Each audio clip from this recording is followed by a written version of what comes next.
welcome to this week's episode of Soul Sentred, the podcast. I'm Janie Morris, your host, and thanks for coming back and joining us again. It's great to have your company. This week, I have a very special guest, as with every week, that has something to talk to us about what Soul Sentred is all about: good health, well-being, fitness and longevity. And my guest has got a little bit of insight into each and every one of those, and I know you're going to love this. That's rather presumptuous of me, but you know me, I'm always going to presume when I know that I've got a guest just like Anna Liptak. Now, Anna has been, for just over 20 years now, a fitness trainer and coach here in Australia. So for those of you who are tuning in to us right now or watching us on YouTube, we will give you all the contact details, because after you hear what Anna's got to say, you're going to want to contact her. But she is based here in Australia. In 2009, she launched Adventure Time Travel, and we're going to get right into that as well, which has something to do with fitness and health, of course. She's the mum of 2 kids, and now just pause for a minute and listen closely to what I'm about to say to you. Anna has run 42 marathons. Yes, I said it, 42 marathons. And you know what else? She's lost count of how many half marathons she's done. I'm tired already telling you that. Recently, she and some friends also embarked on her very first time at doing the Camino in Europe. Her 2 sons, Zach and Lockie, well, what happens when you've got a family? It's all about health and fitness. They're involved as well, and they're traveling the world. Her 21-year-old son has just started running marathons. I think he's going to try and see if he can beat the 42 marathon mark that his mum has done. But look, you know, that's just a brief overview of Anna Liptak, my guest. Anna, thank you so much for joining us today. Thank you, Janie. What an introduction. You can introduce me anytime. I sound good. I'm not really that good, but thank you, Janie. Yes, you are.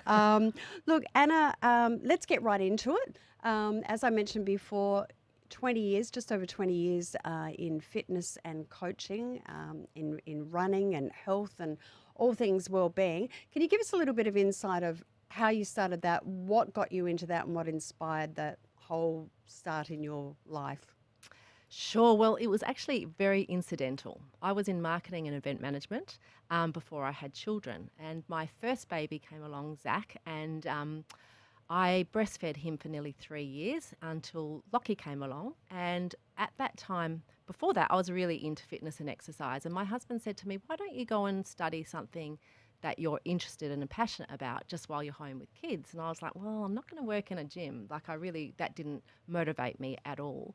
But then I thought, well, I could go out and study something that I am really interested in and maybe just get 2 nights out away from the kids and my husband and my duties at home, which I was at home. I was a home carer.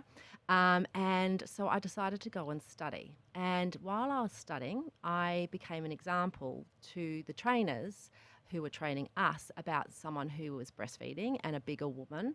At that stage, I was in the classroom with, say, 22-year-olds who looked fantastic. I was 32 and had put on weight and was feeling pretty down about myself probably at that stage. You know, I was at home and I was with kids and I had lost my body as it was when I was 20.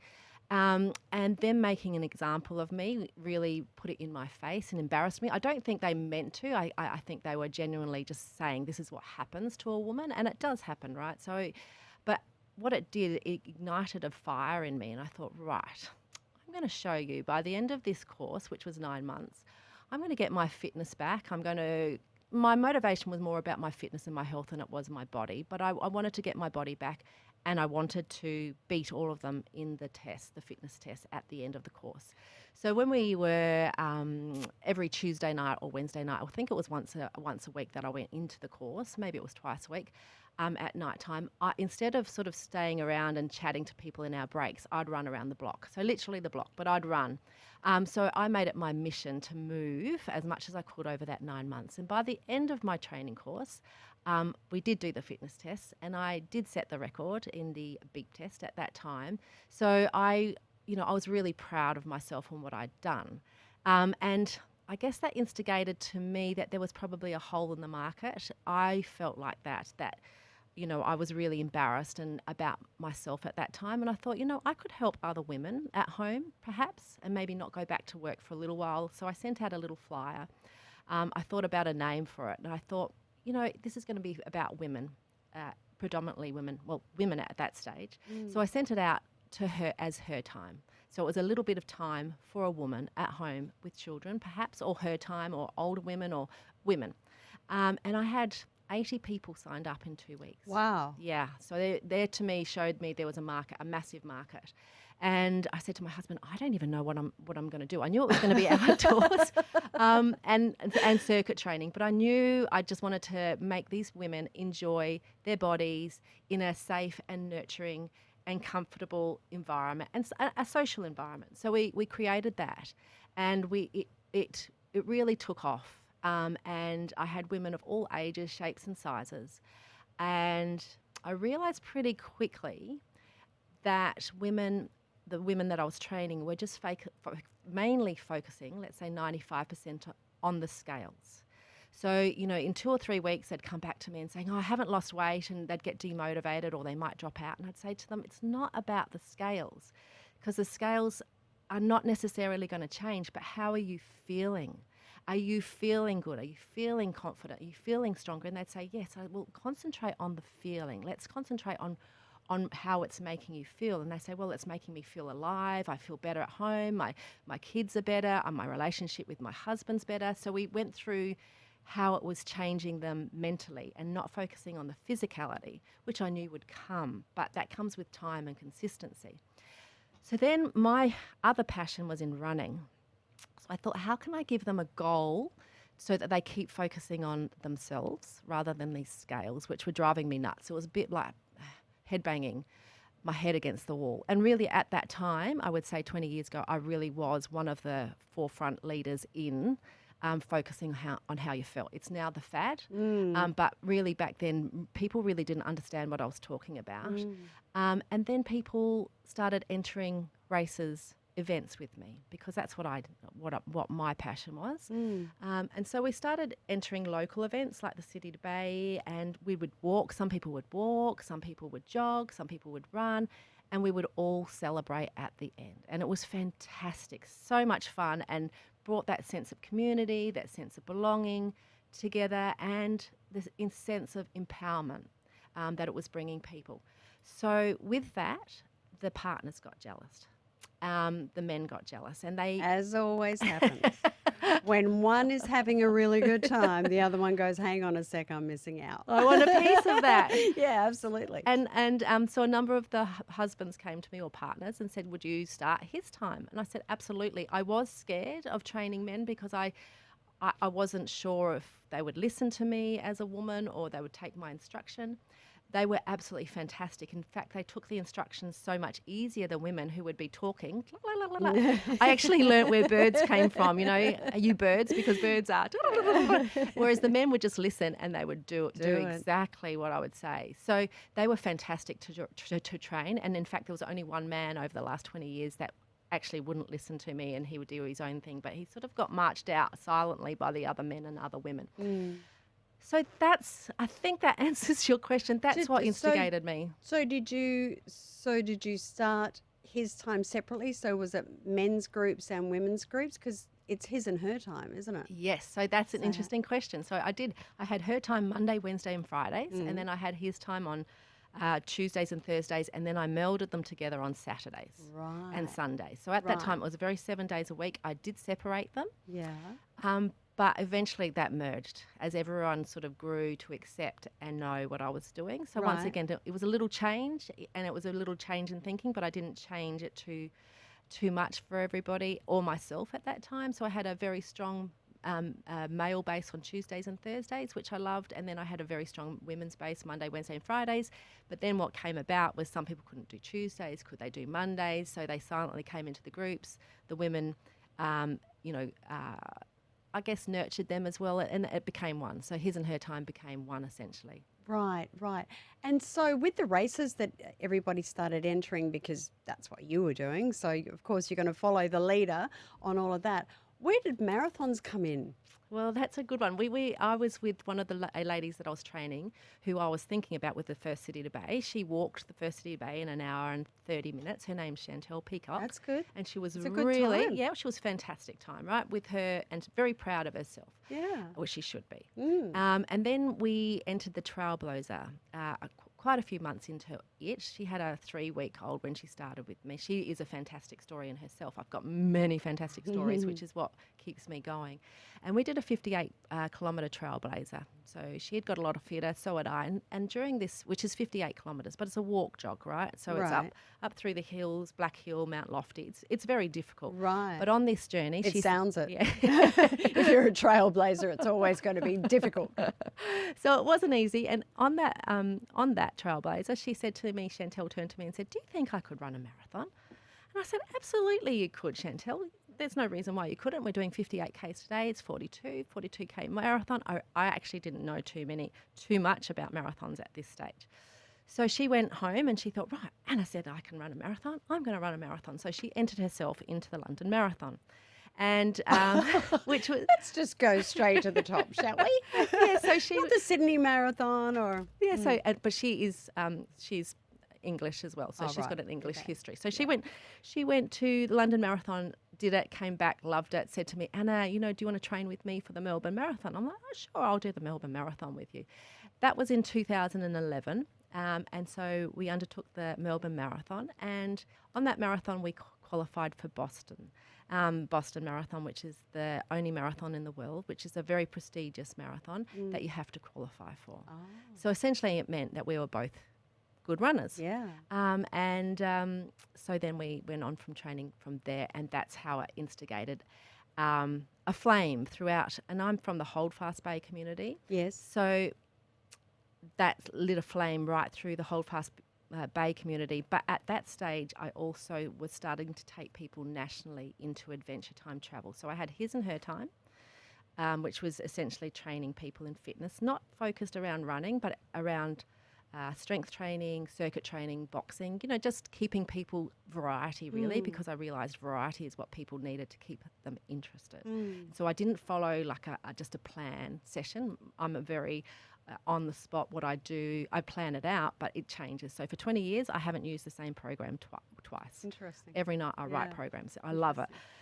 But then Adventure Time Travel came in and it started being this national business. And so we did Boston and we did New York, and other people wanted a piece of it. So I started taking people to the Great Wall of China, was one of the first marathons we did. So it just sort of extended itself, and then I sort of had to separate the two businesses. So it might be a bit confusing, but I started them both in red, which I'm wearing today. Right. But I had to separate it. So Adventure Time Travel became blue, and His and Her Time was red, to make it very significantly different. Right. So His and Her Time is essentially the training and the background training. Yes. And then Adventure Time Travel is the running around the world. So with doing all of this, with starting the marathons, doing the Melbourne with Chantel, and that just morphing, as you say, and now you've got people from all over, everywhere, joining in online with your training as well, because it's available online as well, and signing up and doing these marathons side by side with whole groups of you now.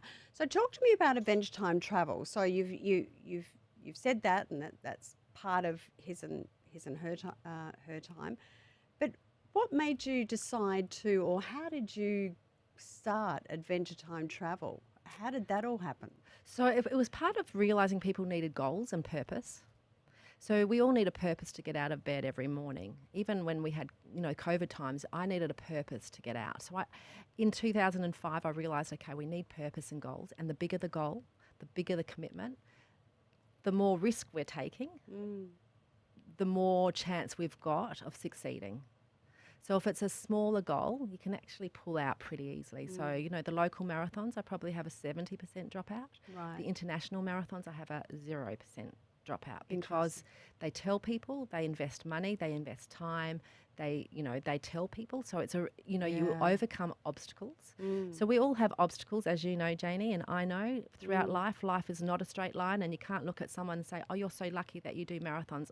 I can tell you I've had a number of obstacles to get throughout my life to do what I've done. But the stronger the goal, the easier it is to navigate around or over those obstacles. So that's where the international marathons came into play, is because it's a bigger risk for people. And also, I love travel. So you saw that was an opportunity, can I say, of creating Adventure Time Travel, which does, and for our audience, Adventure Time Travel is not where you're going to go and book your cruise on the Caribbean. Okay, Adventure Time Travel is all about booking and getting involved with picking a marathon. Am I right? Yep. Although we have turned it slightly to the Camino now as well, so trail walking as well. I want to talk about that. Yeah. So it is morphing once again for people's needs. Anyway. Yep. So So, however, it is always on the path of something that has got to do with movement. Yeah. Isn't and it? purpose and goals. Yeah. And community. Exactly, and community, exactly. So, with Adventure Time Travel, then, so if I wanted to do a marathon, and I contacted Adventure Time Travel, so what is involved? How does it all work? Okay, so Adventure Time Travel takes people to international marathons around the world, Right. and the biggest marathons in the world are becoming like the Abbott Majors, which are marathons like London, New York, Chicago, Berlin, Tokyo, London, and now also Sydney, and soon to be Cape Town. Right. Now, you can't just enter these races. You have to go into a lottery. Oh, interesting. And this lottery is not to do with us. So in the lottery for London, for example, they had 1.3 million people apply this year. So everyone misses out, basically. So they have essentially ITOs, international tour operators, like Adventure Time Travel, Right. around Australia. So I think there's 4 or 5 of us Right. only, and we can offer guaranteed entry into these marathons without the need to qualify. So you don't need a qualifying time, Right. and you don't need to fundraise. Right. So essentially, like in the New York Marathon, my mum ran the New York Marathon, which people, even my best friends, will say, I can't get into the New York Marathon. I'm like, you can get into the New York Marathon through an ITO, through us. So they apply, they register their interest, and then we go on sale, and then basically people can buy their tickets through us, which is a tour package. So we can't just give them an entry. No. So essentially we're the event organisers for New York, and we can take over a group of people, which we organise their accommodation, and we organise their tour and packages within that. Our difference is that we are runners, and we always ensure that we stay at the best accommodation. We do things differently, so we're bespoke. So we work on the group, and it's very personalised. So if there's the needs of our group are centred around one thing, we will change our tour to suit that. So, and one of the things that we do differently, like for the New York Marathon, is that we take people. It starts on Staten Island, and you run all the way into Manhattan to Central Park. And on Staten Island, you're taken to a compound, and essentially you've got to be over there by 6 o'clock in the morning. Right. And this is our secret, so don't tell anyone. All right. None of us will share this, Anna. So on Staten Island, you stand on this island for 4 hours before essentially you run. And for 50 years, people go over to Staten Island, but what we do differently is that we take people to a hotel and keep them warm, and then we valet them in. So that we stay warm. So essentially we've got a handicap over everyone else. Like we've got so people will say they'll pay extra for what we do. So we think about the runner in every circumstance, and take for example this year, like the Nonnas movie that's out, that's on Staten Island. We're going to take our group to the Nonnas. So we're not just a carbon copy. This is what we do from one year to the next. Yes. We change. Yeah. And we diversify, and we're flexible, much like His and Her Time. I never write the same session twice. You'll never get the same experience, but everyone is always blown away by experiences and say to us, oh, I wish I'd done all my marathons, my international marathons with you, and paid. Sometimes they might pay a little bit extra, but they're like, it's so worth every cent. We have people ringing us as they see our group leaving the airport saying, oh, there's no way we're traveling with anyone else now. And, it gives me goosebumps because it's so much fun.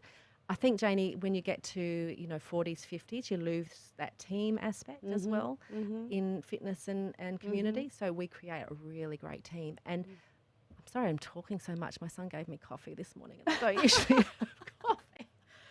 But one thing is that you become part of this team and you meet people from all status quo of life. Well, that's what I was going to ask you as far as the marathons are concerned, because, like you spoke before about Chantel and yourself, and you were a lower demographic at that stage, young mums and what have you. With the marathons, a lot of people, I'm in my third act, as you know, recently. Best act. In my third act. And, I've always wanted to do a marathon, not because I'm a runner. However, just because I've always wanted to do a marathon. It's something that I want to do before I leave this mortal coil. And you and I have discussed this over the years as well, and there's been stop and start and stop and start and stop and start. However, I am doing it. You are doing it. Next year, 2026. And everyone's heard that, Janie. Yeah. Well, it's interesting. Fortunately or unfortunately, my producer Sam and I have been bringing on amazing guests like yourselves in the fitness area who now know I'm doing it. So yeah, it's I'm sort of getting advice from everybody on that. But back to my question though is, age-wise, demographic-wise, some people look at marathons and they see elite athletes. They see lean machines, as in guys and girls of ages sort of under 35 type of thing. And it can sometimes be a little bit overwhelming and or intimidating. So with the groups that you take, how does that work? Well, it is very intimidating. I totally agree. And we made a movie around just that. I'm not a runner. And it was to show people that 95% of us are not elite and we're all out there just trying our best. And the beautiful thing about marathons, or running in particular, is that you get all shapes, sizes, ages, and you also get to run behind the elite. So you get to run on the same course. I think it's the only sport where you actually get to compete at the same time as these elite sports people. But the best thing is, people like Jessica Trengrove, they really support and clap us just as much. And with our movie, what we tried to show is that people who arrive at 2.5 hours are usually getting an easier run than people that are doing 7.5, because they don't have to feed their body or, it's big work. It's a lot of head work. It's a lot of mindset that you have to get through a marathon. And anyone that's committed and motivated can do it. So, now that you're committed and you're motivated, you will find ways to do it. And we've had people, like I essentially have trained thousands of beginners to take their first step to undertake a marathon. And a marathon, why people say, why a marathon? It's because it's a huge achievement. You actually have to change all aspects of your life to get to a marathon. You can fool a half marathon. You can totally fool that, but you can't fool a marathon. So when you train and you commit to that, it changes all aspects of your life. So it is actually life-changing. And I think the beautiful thing about these international marathons and marathons in general is that you see that there's all different types of people. There's people with one leg, there's people in wheelchairs, there's blind people, often running faster than me. It encompasses everybody, and you don't have to run fast. You can jog it. You can be with friends. You can do it in all different ways. So I think it's a beautiful sport. You mentioned the movie I'm Not a Runner. I've seen it several times now. It's an absolutely brilliant movie. And for our audience, if you have not seen this movie, I thoroughly recommend that you do. You can still download it on Vimeo. It's still flying around the world on different planes as well. Yeah, as well. It's an incredible movie. And I think one of the things that it showed me, and it was pivotal to me making the decision myself as a woman over 60 to actually go and do a marathon, was exactly what you just said. What I saw in that movie was not the elite athletes. Oh, there were some. You were there. But I'm not elite, no. And I ran with my mum. And I was just going to say, and my biggest inspiration out of that was your mum, because, we love your mum. And for her to do that was absolutely, I can't say that word. Phenomenal. P-H-E-N. Phenomenal. Thank you. Something like that. There I are don't words think that was I right. can't say. Me I too. don't know. I don't know if you know that, Anna, but there are words that I cannot say, and that just on that word, it was really interesting. Side note, I was a keynote speaker at an event a couple of years ago. There was 10,500 people in the audience, and I was on a roll. And I was 20 minutes into my talk, and my mind races before my mouth, as my audience knows, because I quite often stumble over my words. And that was the word I wanted to say, and I went but and this lady down the bottom, she yelled out the word. She said, and I said, "That's it." And then other people spelt it P-H-E-N. So 10,500 people spelling that word. Anyway, Oh, that's great. Well, they I won't forget digress. it. I digress. Your mum was a huge inspiration to me. I had a great honour to actually meet your mum and spend time and what have you. And that's the point of this movie. It is showing people of all walks of life, of all health levels as well, and ages and so on and so forth, that you can do it. And that was the New York Marathon, which was awesome. How many marathons are Adventure Time Travel taking people to now? Roughly? Seven. Yes. Yeah. So it's a 12-month thing for you and your family now, isn't it? Yes, and we have staff in Adelaide and we've got some in Sydney. So it is growing, and it did go into a hiatus in COVID. So where we actually, packed up the crib and put it to bed. Yeah. So that was a really sad time, but it's come back. So the growth in running has come back enormously since social media is pushing it out there with the younger generation, which can also be scary for people entering it, because you are seeing, if you are on social media, these young, bright little things. And that's even scary and intimidating to me. And I've run 42 marathons. So I can see, why it is scary for people. So my tips for that is to go with somebody or join a club or, do something, walk, jog. Don't go into it too fast, and you'll increase your fitness, and just ignore what you see around you and just focus on yourself and your transformations. The last marathon you did this year, you and some friends then hopped back over to Europe and did part of the Camino. Talk to us about that.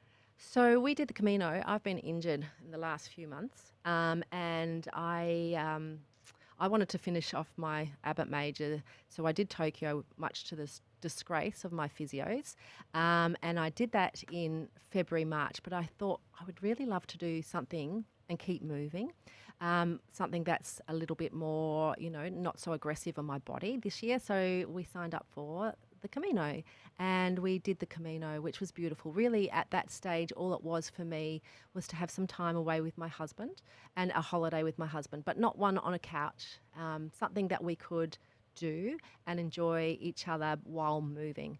And walking through the Spanish fields was just the icing on top. It was just incredible and beautiful and very, very different. And when I was away, I was receiving lots of text messages from people who've travelled with us before and said, and I think you were one, Jenny. I was one of them. I saw the social media Caminos on my bucket list as well. And lots of people said we'd love to do it through Adventure Time Travel, because we do bring the group and the celebration to it rather than just going off by yourself. So we have tacked and turned a bit, and we are bringing in the Camino next year as well. So I'm very excited about that, because it is something different, but it is still around the enjoyment of movement and community. Yeah, no, that's fantastic. I'm excited about that because I am registered and I am doing that. That's in April, isn't it? April. Yeah, so then, and when's the New York Marathon? In November, so it's perfect. Oh, okay. I've got a bit of time to get over one before we do the other. Perfect, Janie. Anna, talk to us about sleep, diet, and stress in our lives, and how that all impacts on our physical fitness and our overall well-being. It affects it enormously. And I have undertaken so many different experiments with myself over the last 20 years and seen the effects, one, of sleep. So when I was running at my peak and I was running 7 marathons a year, my sleep deprivation was very high. My kids didn't sleep great during the night, and I was their source of comfort. But I would also be getting up early at 4 o'clock to run, and then I would be training people at 6, and then I'd be training people at 7, and then I'd be training people at 6 o'clock at night, and then I'd be dealing with my kids. All of that very much joyful, but my sleep deprivation got quite got to me, but I didn't realise at the time I was also putting on weight. So even though I was at my fittest, my weight started creeping on. And so I did experiments with diet and all sorts of things. Like, I've done all types of diets just to see the impact it has on you. And nothing would change it until I got my sleep.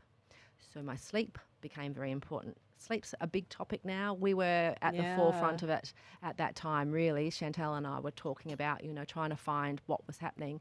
Doctors would dismiss me and say, "Oh, you're just, you're not obese or anything. There's nothing wrong with you. You're fitter than everybody I know." So there was nothing wrong with me, but I felt like there was something very wrong with me, which was my sleep.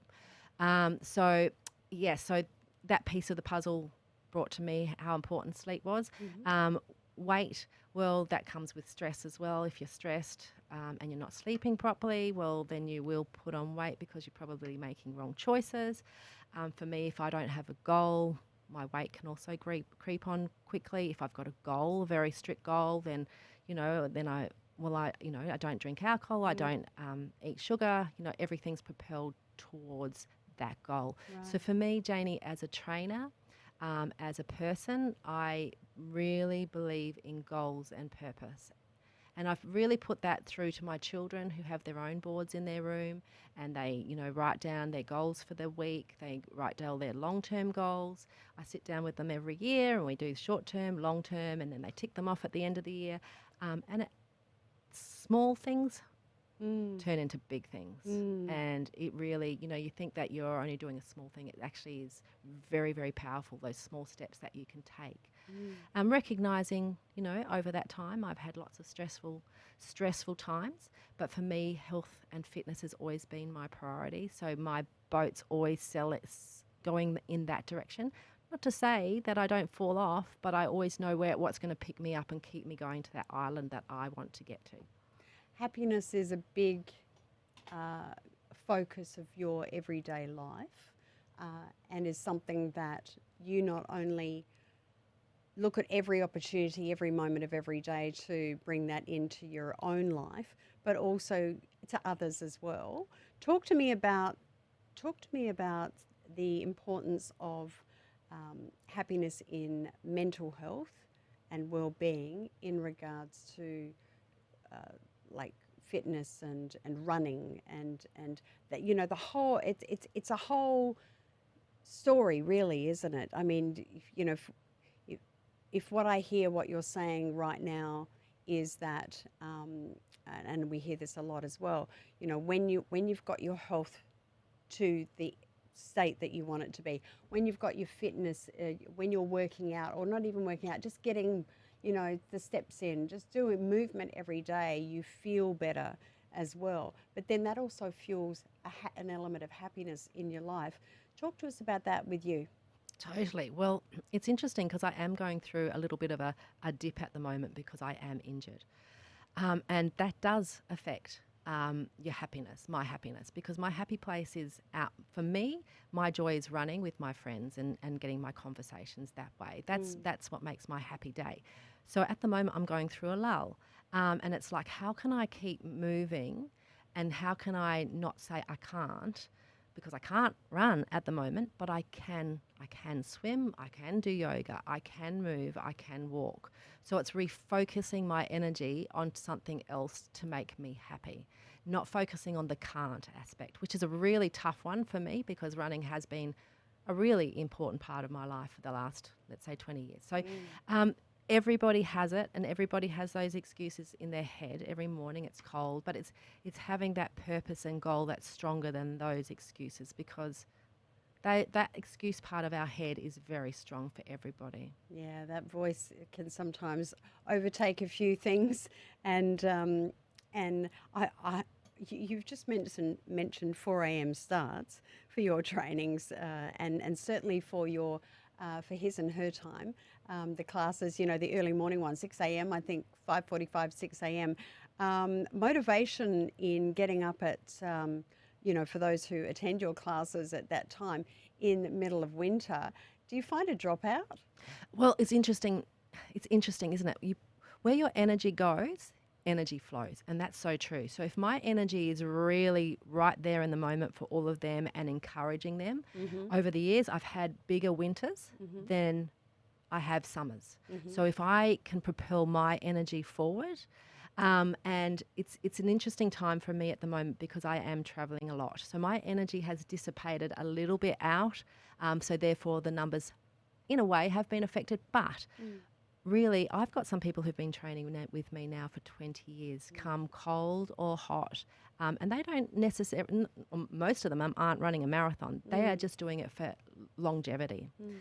So I've got Leanne Parks, who you know, Leanne. Yeah. She started with me 20 years ago, and she comes out twice a week. She used to come out 3 times a week, whether it's cold or hot, raining, sunshine. But her purpose is about longevity. So it doesn't have to be a marathon, but you just need to know very clearly why you're getting up in the morning, because why would you get up if it's cold? Exactly. You touched on then in regards to, what energy you put out is what you attract. And we were talking before we started today in particular about your 2 boys and what they're now doing in their lives. Can you talk briefly about just embellish a little bit more about energy attraction and how that, brings that in particular with your boys, with what they're doing in life now? Sure. I don't want to speak on their behalfs at all because they will go, Mum. But it is basically who you surround yourself is who you become. So I think Tony Robbins is one of his mantras as the 5 closest people you have in your life are the 5 people who have the biggest effect on you. So we all have those negative people, is to sort of focus on the 5 that are the most positive. So I guess for my kids, they've seen me for 20 years, focus my energy on very positive ways. I'm not saying that they're be all and end all in any way, because they certainly have lots of mentors in their life. But one thing I've tried to do with my kids is bring in other mentors for them as well, and surround them with ways that they can make their choices. We all make 30,000 choices a day, but if you have that stronger purpose for yourself, and I know it's really hard for people because people go through really hard times, but and I think that's what the movie brings out too. We all have these hard times, but if you can focus somewhere else as well, and give yourself a little bit of time. We have 168 hours a week. If you can focus 3 hours a week on your exercise and your health, whether that's doing yoga or dance or whatever your chosen movement is, it can change your whole week. Yeah, absolutely. Anna, what's next for you? What's coming up? So I've got a big group going to the Sydney Marathon, taking a group to Berlin Marathon. I'm taking a group to then Chicago, New York, and I'm going across to Cape Town. So lots of travel, and maybe going to Canada in a week. So I've got lots of travel coming up.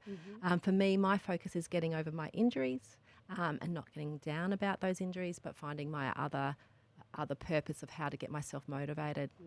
Oh, fantastic. Well, look, Anna, thank you so much for coming in today and sharing everything with us about not just his and her time, but also Adventure Time Travel and all the things that you've been doing with that, and giving our audience a little bit of an insight on some tips that they can actually do to prepare themselves, no matter what age they are, no matter what their life is like or anything else like that, that they can actually set the little goals and actually achieve the bigger goals that they thought they could never do before. And you're doing a cracker of a job in that area, Anna.